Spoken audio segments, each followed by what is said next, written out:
Rainbow hospital silver Jubilee offer లో భాగంగా ఈ డిసెంబర్ 31, 2024 లోగా రిజిస్టర్ చేసుకున్న వారికి IVF కేవలం 99,000 రూపాయలకే పొందండి.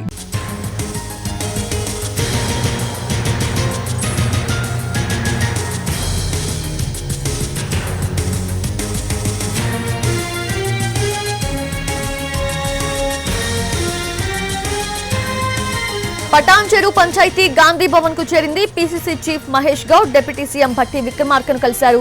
పటాన్చెరు ఇన్ఛార్జ్ కాటా శ్రీనివాస్ గౌడ్ గత BRS ప్రభుత్వ హయాంలో ఎన్ని కేసులు పెట్టి ఇబ్బంది పెట్టినా తాము కాంగ్రెస్ జెండా మోసామన్నారు కాటా. కానీ ఎమ్మెల్యే గూడెం మహిపాల్ రెడ్డి రాత్రికి రాత్రే తన మనుషులకి పోస్టింగ్లు ఇప్పించుకుంటున్నారని ఆవేదన వ్యక్తం చేశారు. ఆయన గతంలో కాంగ్రెస్ కి వ్యతిరేకంగా పనిచేసిన వాళ్ళకే పోస్టింగ్లు ఇప్పించారన్నారు కాటా.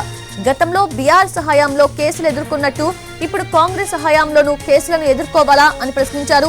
కాంగ్రెస్ పార్టీని దెబ్బతీయడానికే గూడెం BRS నుంచి వచ్చారని ఆరోపించారు కాటా శ్రీనివాస్ గౌడ్.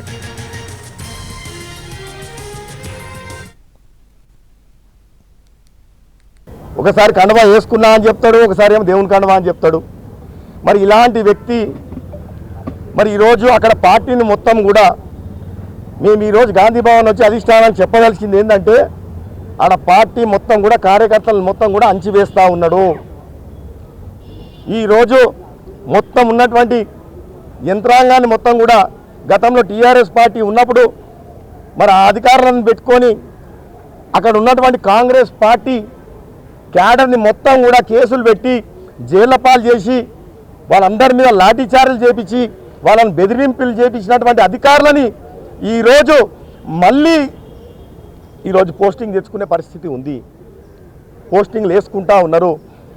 ఈరోజు నిజంగా ఈ కార్యకర్తలందరం కూడా దాదాపుగా 20 ఏళ్ల సంది కూడా పార్టీ ఒడిదొడుగులున్నా పార్టీ కష్టాలున్నా